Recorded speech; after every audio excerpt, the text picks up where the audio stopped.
Hello دوستو، میرا نام ہے شاہد اور آج ہم جس بحر کا تذکرہ کریں گے وہ ہے فاعلاتن فاعلاتن فاعلاتن فاعلن، جس کے اندر فاعلاتن 3 مرتبہ ہے اور فاعلن 1 مرتبہ ہے اخیر میں۔ اب فاعلاتن کی تختی جو ہم پچھلے سبق میں بھی دیکھ چکے ہیں مگر آج پھر سے دیکھیں گے۔ فاعلاتن کی تختی کیا ہے؟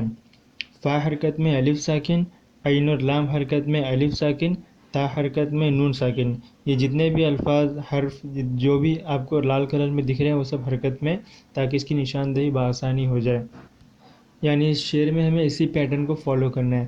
فاعلاتن کے لیے جب بھی ہم اس شعر کو لکھیں گے تو پہلا حرف حرکت میں پھر ساکن، پھر 2 حرکت میں پھر 1 ساکن، پھر 1 حرکت میں پھر 1 ساکن۔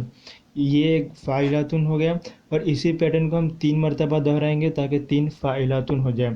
اور پھر اس کے بعد فاعلن ہوگا جس میں فا حرکت میں الف ساکن، عین اور لام حرکت میں نون ساکن۔ اس کے بعد اخیر کا جو مرکب ہے فاعلن، جس میں ہمیں 5 حرف رکھنے ہیں اور ان 5 حرف میں پہلا حرکت میں دوسرا ساکن، تیسرا چوتھا حرکت میں اور 5واں ساکن، اس ترتیب میں رکھنا ہے۔ اب ہم اس کی مثال کے لیے حسرت موہانی کا ایک شعر لیتے ہیں۔ دل کی بے چینی نے آخر کام اپنا کر دیا، تجھ سے میرے رابطے کو عام آخر کر دیا۔ اب اس کو ہم الگ الگ تختی کے ہر مرکبات کے حساب سے بانٹ کر دیکھتے ہیں۔ فاعلاتن فاعلاتن فاعلاتن فاعلن۔ اب اسی کی ترتیب میں اگر ہم اس شعر کے ٹکڑے کریں گے تو شروع کے فاعلاتن کے حصے میں آتا ہے دل کی بے چے، دوسرے فاعلاتن میں آتا ہے نین آخر، تیسرے فاعلاتن میں آتا ہے کام اپنا اور چوتھے فاعلن میں آتا ہے کر دیا۔ ٹھیک اسی طریقے سے نیچے کی لائن میں تجھ سے میرے رابطے کو عام آخر کر دیا۔ اب ہم شعر کے پہلے مصرعے کی تختی کریں گے۔ آپ دیکھ سکتے ہیں پہلے میں نے بحر میں جو ہم مرکبات استعمال کرنے والے ہیں ان کی تختی کی ہے۔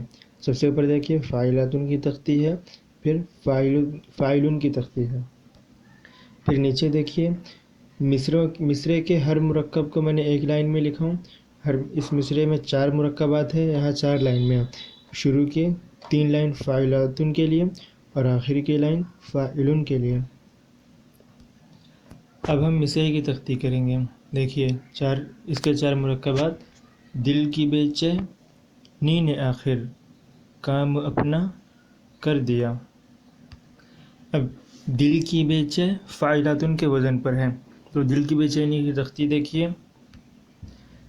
دال حرکت میں لام ساکن، کاف حرکت میں۔ اب دیکھیے شعر لکھتے وقت ہم دل کی بے چینی میں جو کی لکھتے ہیں وہ کاف اور یا کی لکھتے ہیں، مگر پڑھتے وقت جب ہم شعر پڑھتے ہیں تب کاف کو یا کی مقدار میں نہیں کھینچتے، ہم پڑھتے ہیں دل کی بے چینی، دل کی بے چینی ہم نہیں پڑھتے۔ تو تختی کرتے وقت جس حرف کو جس طرح پڑھا جائے گا تختی میں اسی طرح اسے شامل کیا جائے گا۔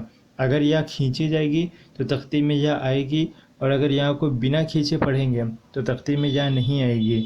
دل کی بے چے، اس میں ہم کاف کو زیر کی مقدار میں کھینچتے ہیں، اس لیے جب ہم اس کی تختی کریں گے تو کاف پر صرف زیر لگائیں گے، کیونکہ یا کی مقدار ہم نہیں کھینچتے۔ جو چیز ہمیں نہیں پڑھنی وہ ہمیں تختی میں نہیں لکھنی۔ اسی طریقے سے ہم کچھ الفاظ میں پھیر بدل بھی کر سکتے ہیں، جیسے کہ اب آپ بارہا کہیں پڑھتے ہوں گے کہ خاموشی کو خاموشی لکھا جاتا ہے، تو اس طریقے سے چھوٹی موٹی چینجز ہم کر سکتے ہیں۔ تو دال حرکت میں لام ساکن، کاف یا تھی، یا کو ہم نہیں لیے، کاف زیر کی مقدار میں کھینچی جائے گی اس لیے کاف زیر کی، یعنی کہ کاف حرکت میں، پھر بے چینی میں با پر تو زیر کی مقدار، زیر کا نشانی نہیں آئے گی، زیر کی علامت نہیں آئے گی، مگر ہم آواز کو ایک اشارہ دینے کے لیے یہاں پر زیر لگائیں گے۔ بے چینی میں با حرکت میں یا ساکن، اور بے چینی کو بے چینی نہیں پڑھتے، بے چینی، یعنی با کے ساتھ یا کو کھینچ کر پڑھتے ہیں، اس لیے یہاں پر یا آئے گی جو ساکن کے طور پر یہاں پر استعمال کی گئی ہے۔ چینی، چے میں چا حرکت میں، یعنی اس پر زبر ہے اور یا ساکن۔ دل کی بے چے، دال حرکت میں لام ساکن، کاف اور با حرکت میں یا ساکن، چیم حرکت میں یا ساکن۔ جیسا کہ اوپر آپ فاعلاتن کے وزن میں دیکھ سکتے ہو، پہلا حرکت میں دوسرا ساکن، پھر دو حرکت میں پھر ایک ساکن، پھر ایک حرکت میں پھر ایک ساکن. ٹھیک اسی طریقے سے دل کی بے چین، پہلا حرکت میں پھر ایک ساکن، دو حرکت میں ایک ساکن، پھر ایک حرکت میں پھر ایک ساکن. اب اس کے نیچے نین آخر، نی میں ہم نی کے یا کو کھینچ کر پڑھتے ہیں، کی میں کی بے یعنی کہ ہم یا کو نہیں کھینچتے تھے، نی میں ہم یا کو کھینچیں گے، نین آخر. تو نی میں نون کے نیچے زیر ہے یعنی نون حرکت میں، یا کو ہم کھینچ کر پڑھیں گے، یہاں پر کوئی علامت نہیں یعنی یا ساکن میں. تو نی نون حرکت میں یا ساکن، نے آخر. اب نے آخر میں دیکھیے ہم یا کو نہیں کھینچیں گے، نے آخر نہیں پڑھتے، ہم نے آخر پڑھتے ہیں یعنی کہ یا نہیں کھینچیں گے، نون کو زیر کی مقدار میں کھینچیں گے، نی نے آخر. تو نی میں نون حرکت میں یا، نے میں ہم نون کو ہلکی سی مقدار میں کھینچتے ہیں، تو نون پر یہاں زیر کی علامت لگائی ہے میں نے تاکہ سمجھ میں آ جائے کہ ہم یا نہیں لگائیں گے، صرف نون لیں گے حرکت میں. اس کے بعد آخر، الف مد آ کیا ہوتا ہے؟ مد کا مطلب ہوتا ہے کسی بھی الفاظ کو الف کی مقدار میں کھینچنا. الف پر مد ہے یعنی الف پر زبر اور اس کے بعد ایک اور الف، یعنی صرف اگر الف پر زبر ہو تو ہم آ پڑھتے ہیں، اور اگر اس پر مد ہو تو آ پڑھتے ہیں، یعنی الف کو ایک الف کی مقدار میں کھینچنا. فار ایگزامپل کاف پر زبر ہو اور بعد میں الف ہو تو ہم کا پڑھتے ہیں، میم پر زبر ہو اس کے بعد الف ہو تو ما پڑھتے ہیں. ٹھیک اسی طریقے سے الف مد آ کی جو ویلیو ہے وہ الف زبر اور اس کے بعد ایک الف کی ہے یعنی آ، جسے ہم لکھتے تو الف مد ہے مگر تختی میں آسانی کے لیے ہم الف زبر اور اس کے بعد ایک الف لیں گے. تو نین آخر میں الف پر مد ہے یعنی کہ الف پر مد ہوا یعنی کہ ایک الف زبر میں اور دوسرا ساکن اس کے ساتھ میں. تو نین آخر میں شروع میں نی کا، نون حرکت میں یا ساکن، پھر نون حرکت میں، پھر آخر کا الف حرکت میں، پھر الف ساکن، پھر خیر کا خا حرکت میں اور ر ساکن. اب اسے بھی اوپر کے بحر سے میچ کر کے دیکھ لیے، نین آخر میں کہ پہلا حرکت میں دوسرا ساکن، پھر دو حرکت میں پھر ایک ساکن، پھر ایک حرکت میں پھر ایک ساکن. یہاں پر الفاظ ہم جو بھی لکھتے ہیں اس میں تھوڑی بہت پھیر بدل ہوتی ہے، یعنی کہ جن الفاظ کو، جن حرف کو ہم نہیں لکھتے وہ ہم تختی میں نہیں لکھتے، مگر جتنے بھی پڑھے جانے والے الفاظ ہیں یعنی جو ساکن کھینچا جائے گا، جو ساکن ادا کیا جائے گا یا جو حرکت میں ہوگا، جو پڑھے جانے والے الفاظ ہیں تختی میں ہمیں وہ سارے الفاظ لکھنے ہیں، اور جو نہیں پڑھنے والے ہیں وہ سب ہمیں اگنور کرنا ہے. اب دیکھیے کام و اپنا، کام و اپنا میں کاف حرکت میں الف ساکن. اس کے بعد آپ سوچ رہے ہوں گے کہ میم لال رنگ میں کیوں ہے جبکہ میم ساکن ہے. تو اس سے پہلے اس میں نے بتایا تھا کہ شعر لکھتے وقت اگر کسی ساکن کے بعد ساکن اس طرح آئے کہ شعر پڑھنے میں وزن میں کوئی پھیر بدل نہ ہو، کوئی چینج نہ ہو تو ہم اسے نظر انداز کر دیتے ہیں. مگر اگر شعر کے اندر ایک زائد ساکن لگانے کی وجہ سے اس کے وزن میں فرق آیا تو اس زائد ساکن کو ہم اس میں شمار کر، پھر چاہے وہ ساکن کے اس میں ہو یا حرکت کے اس میں. اور جب بھی کوئی ساکن شعر کے وزن میں فرق کرتا ہے تو ساکن ہونے کے باوجود اپنے آپ وہ ہلکی سی حرکت میں آ ہی جاتا ہے. فار ایگزامپل آپ پڑھ کر دیکھیے کام اپنا کو، کام اپنا، تو میم پر آواز ہلکی سی اٹھتی ہے، کام، کام اپنا، تو میم پر ہلکی سی آواز اٹھتی ہے تو ساکن، مگر اس کے آنے کی وجہ سے شعر کے وزن میں فرق پڑتا ہے تو اس لیے ہم اسے حرکت میں شمار کر لیتے ہیں. یا کوئی بھی ساکن آئے جس کی وجہ سے وزن میں فرق پڑے تو ہم اسے ساکن میں شمار کر لیں گے. یہاں پر کاف حرکت میں الف ساکن اور اس کے بعد والا حرف ہمیں حرکت میں چاہیے تھا، اور اس کے بعد آیا ساکن مگر اس کی وجہ سے فرق پڑا اس لیے ہم نے اسے حرکت میں لیے. اگر کسی ساکن کی جگہ پر ایک اور ساکن آتا تو ہم اسے ساکن لیتے، پر یہاں حرکت میں لیں گے. بھلے تھوڑا کنفیوژن بھرا ہے لیکن انشاءاللہ کوشش کرو، دھیرے دھیرے آتے جائے گا. اگر پھر بھی سمجھ میں نہ آئے تو نیچے کمنٹ ضرور کیجیے. کام اپنا، جس میں اس کے بعد الف حرکت میں پہ ساکن، نون حرکت میں الف ساکن، کام اپنا. اس کی بھی تختی اوپر سے میچ کر لیجئے، پہلا حرکت میں پھر ایک ساکن، دو حرکت میں ایک ساکن، پھر ایک حرکت میں پھر ایک ساکن، پھر آخر اس میں آتے ہیں کر دیا، فاعلن، فاعلن کے وزن پہ ہے کر دیا. اب اس میں دیکھیے کاف حرکت میں را ساکن، دال حرکت میں یا حرکت میں الف ساکن، اوپر بھی ٹھیک اسی طرح فا حرکت میں الف ساکن، عین اور لام حرکت میں، نون ساکن. اس میں کوئی سمجھنے جیسا کوئی بڑی چیز نہیں ہے، آسان ہے. کر دیا بالکل برابر وزن میں، اس میں کچھ بھی اگنور نہیں کرنا ہے، ہر الفاظ پڑھا جا رہا ہے، اس لیے ترتیب میں ہر کسی کو لکھا گیا ہے. اب دوسرے مصرعے کو دیکھتے ہیں. تجھ سے میرے رابطے کو عام آخر کر دیا. اس میں بھی دیکھیے تجھ سے میرے فاعلاتن کے وزن پر ہے. تجھ سے میرے میں تا حرکت میں، پھر جھ، جیم اور چشمے والے ہا کا مرکب جھ ہوتا ہے، مگر اس کی آواز جھ کیا آتی ہے، اس لیے ہم اسے ایک ہی حرف کنسیڈر کرتے ہیں، ایک ہی حرف میں شمار کرتے ہیں.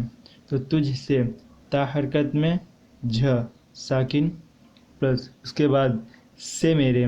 تو سے کو ہم کھینچتے نہیں ہیں، سے میرے نہیں پڑھتے، سے میرے، تجھ سے میرے. تو سین کو ہم زیر کی مقدار میں کھینچتے ہیں، اس لیے یہاں پر ہم سین پر صرف زیر لگائیں گے کیونکہ ہم اسے زیادہ نہیں کھینچتے. پھر میرے، میرے میں میم کے بعد یا کو بھی کھینچتے ہیں میں، اور را کے بعد والے یا کو بھی کھینچتے ہیں، اس لیے یہاں پر میم حرکت میں یا ساکن لکھا جائے گا، اس کے بعد را حرکت میں اور یا ساکن. تجھ سے میرے، جو الفاظ کھینچے جائیں گے وہ سارے لکھے جائیں گے، سا کے بعد والے یا کو نہیں کھینچا جائے گا، اس لیے وہ نہیں لکھا جائے گا. پھر نیچے کی لائن میں رابطے کو، جیسا کہ میں نے بتایا تھا کہ کوئی بھی ساکن حرف زائد آ جائے اور اس کی وجہ سے شعر میں فرق پڑ جائے تو انہیں ہم لکھیں گے اور ان کا شمار ہم کریں گے. جیسا کہ دیکھیے رابطے کو، اس میں را حرکت میں الف ساکن، با بھی ساکن ہے، مگر اس کے آنے کی وجہ سے شعر میں فرق پڑتا ہے. شعر میں فرق پڑتا ہے یا نہیں یہ آپ کو شعر پڑھ کر سمجھ میں آ جائے گا. اب وزن میں پڑھ کر دیکھیے فاعلاتن رابطے کو، دونوں کا وزن اگر آپ کو سیم لگ رہا ہے تب آپ سمجھ جائیں گے کہ ہاں وزن میں فرق آیا ہے یا نہیں. اس کے بعد عام آخر، اس میں بھی عین حرکت میں الف ساکن، پھر میم ساکن ہے مگر ہم حرکت کے اس میں لکھیں گے. اس کے پڑھنے سے بھی کیونکہ وزن میں فرق آ رہا ہے، آپ پڑھ کر دیکھیے، آپ دھیرے دھیرے کوشش کریں گے، پریکٹس کریں گے، لکھنے لگیں گے تو آپ کو اپنے آپ سمجھ میں آ جائے گا. اور یہ بحر تو بس شروعات ہے. شروع میں آپ بہت مشکل سے اگر آپ غزلیں لکھتے ہیں تو آپ شروع کی 2-4 غزلوں میں 8-10 غزلوں میں بحر کا استعمال کریں گے بس. اس کے بعد آپ کو اس کی بھی ضرورت نہیں پڑے گی، بس آپ قلم اٹھائیں گے، وزن اپنے آپ کے دماغ میں آئے گا، آپ کو کسی بحر کی ضرورت نہیں. اور اب ایک ہی بار میں پوری غزلیں، نظمیں جو بھی لکھو گے صحیح طریقے سے لکھو گے. یہ صرف شروعات کے لیے ہے، باقی آپ اپنے آپ دماغ چلنے لگتا ہے اس میں. تو عام آخر فاعلاتن دونوں وزن میں ہے. عام آخر عین زبر میں، اس کے بعد الف ساکن، میم زائد ہے اس لیے اسے حرکت میں لیں گے. اس کے بعد الف یعنی حرکت میں، میم اور الف دونوں حرکت میں، اس کے بعد الف ساکن، پھر خا حرکت میں اور را ساکن.